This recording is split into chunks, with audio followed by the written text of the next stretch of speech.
Olá pessoal, saudação reverencial a cada um de vocês que estão aqui presentes assistindo a mais esta videoaula. Hoje aqui no nosso grupo de leitores, no grupo de leitores gnósticos, vamos estudar mais um capítulo do livro O Catolicismo na Senda Iniciática.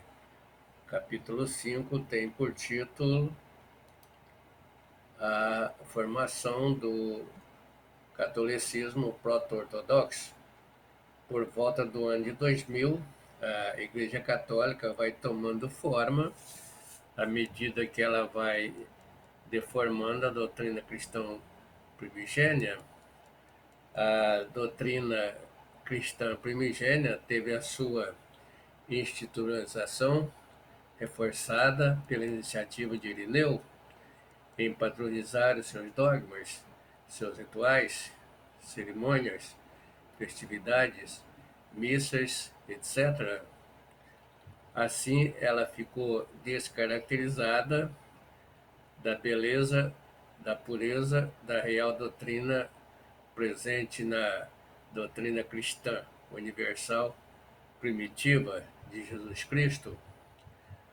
O objetivo dos silenciosos antignósticos foi de unir todas as igrejas num só estatuto, conduzir a Igreja a ser a dona da verdadeira doutrina de Cristo. Com este propósito, o proto-ortodoxo Irineu prometeu várias viagens aos mais longínquos lugares para a proposição das diretrizes a serem adotadas por todas as igrejas espalhadas no mundo todo. Então, Irineu promoveu uma série de viagens ao longo do mundo para, então, tratar do seu objetivo. Dentro dessas metas estava a canonização dos evangelhos dos apóstolos, onde Pedro foi colocado como de direito, como sendo o primeiro pontífice da Igreja, conforme se acreditava na época, o primeiro pontífice, né? Desta forma, ninguém chegaria a Deus senão através da ICAR.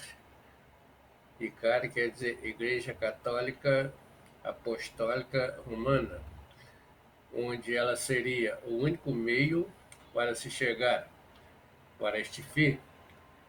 Desta forma, ninguém chegaria aos céus sem passar por seus representantes, que eram os bispos, os padres e os diáconos.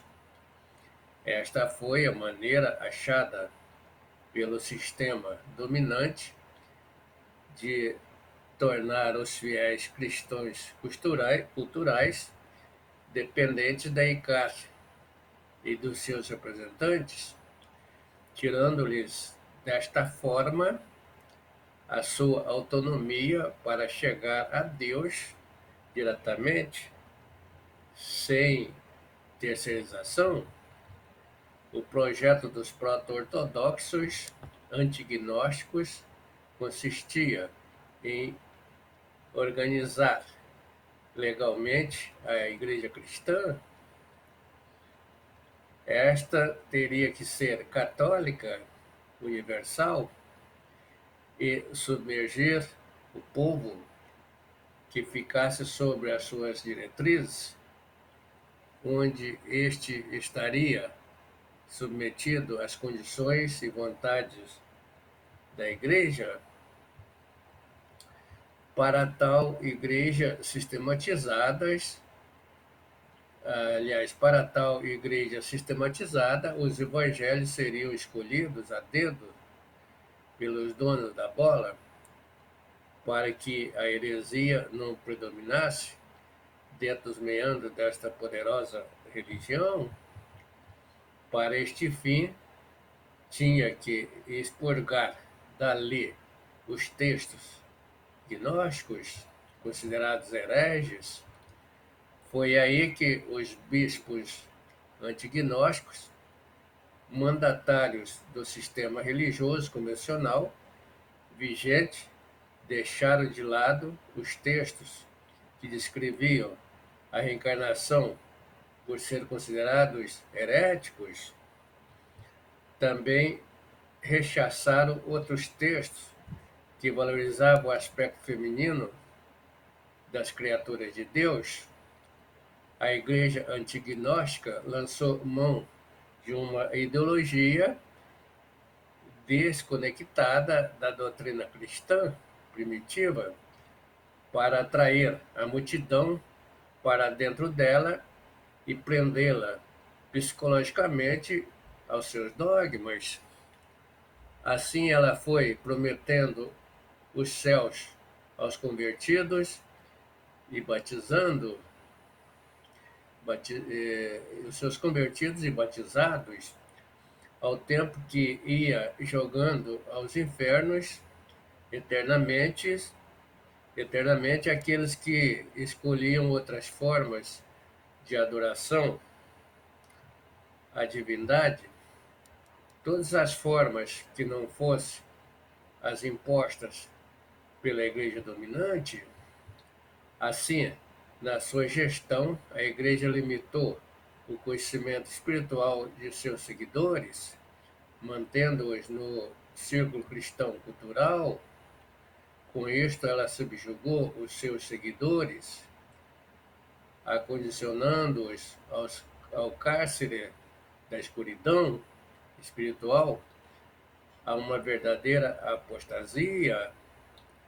Dentro desses dogmas eclesiásticos já bastante dissonantes da doutrina cristã universal primigênia, estava presente, de fato exposto, o machismo dos bispos antignósticos.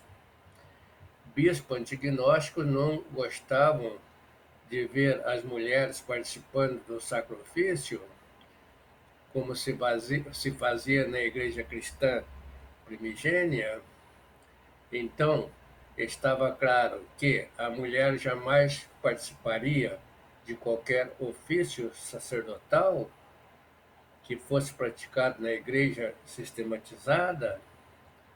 Assim, Tertuliano, o filósofo, atacou veementemente a mulher, vide texto a seguir. Então, no texto diz o seguinte: não é permitido a nenhuma mulher falar na igreja, nem é permitido que ensine ou que batize ou que ofereça a Eucaristia ou que pretenda para si uma parte de qualquer atribuição masculina, para não falar em qualquer função sacerdotal. Essas mulheres hereges, como são atrevidas, continua o texto dizendo, carece de modéstia e tem a ousadia de ensinar, de discutir, de exorcizar, de curar e talvez até de batizar. Modernamente, em 1977, o Papa Paulo VI, que é também chamado de Bispo de Roma, reforçou que uma mulher não pode ser padre, justificando de maneira ilógica que Jesus era homem. Diante de tal declaração, fica constatado que a Igreja Católica, a Igreja sistematizada, continua com suas arcaicas e preconceituosas ideias. Por isto, os antignósticos do catolicismo, fiéis representantes do cristianismo institucionalizado ou cristianismo cultural, detestam o cristianismo iniciático, onde os textos gnósticos do genuíno conhecimento cristão ainda desafiam esses preconceitos da igreja dominante até os dias de hoje. Ao bem da verdade, deve-se dizer que a igreja sistematizada depreciou a igreja do Cristo dos primeiros dias, ao rechaçar o ofício santo das Sagradas Mulheres, pois era exatamente a participação das mulheres no cristianismo iniciático em suas congregações ou eclésias, onde elas participavam em praticamente todos os ofícios do templo. Os bispos católicos cristãos culturais antignósticos, em seu caráter machista, odiavam o fato de as mulheres serem oficiantes na Igreja Cristã Iniciática e as acusavam de heresia. Esses procedimentos femininos, a Igreja sistematizada justificava ilogicamente a sua aversão ao sacro labor feminino, conceituando que Deus era masculino e seu filho Jesus também. Um tendencioso bispo antignóstico chamado Ireneu, afastado dos padrões Jesus cristianos primigênios, encorajou seus fiéis a investir na fé cega, repousada na autoridade absoluta das escrituras canônicas, no credo e nos rituais da igreja, e também a hierarquia clerical, e os fiéis da igreja institucionalizada jamais suspeitavam que a fé cega, desprovida de experiências diretas, se reduzem a superstições absurdas. Todas essas medidas tratadas pelos proto-ortodoxos antignósticos se incorporaram aos feitos de Constantino, que no século XIV, como imperador, decreta o cristianismo como religião oficial de Roma. O leitor atento deste capítulo perceberá que foi deste modo que os católicos, alinhados aos caprichos da Loja Negra, ganharam força total para a expansão de sua doutrina cristã desviante, que perdura até os dias de hoje.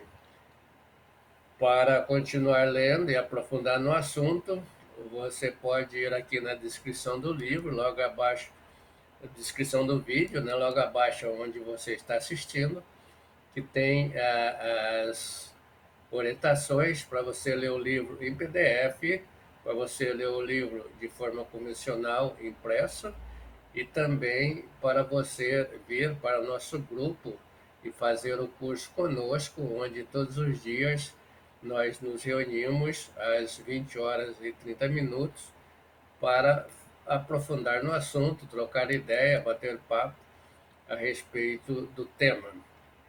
Obrigado a todos, a paz iverencial.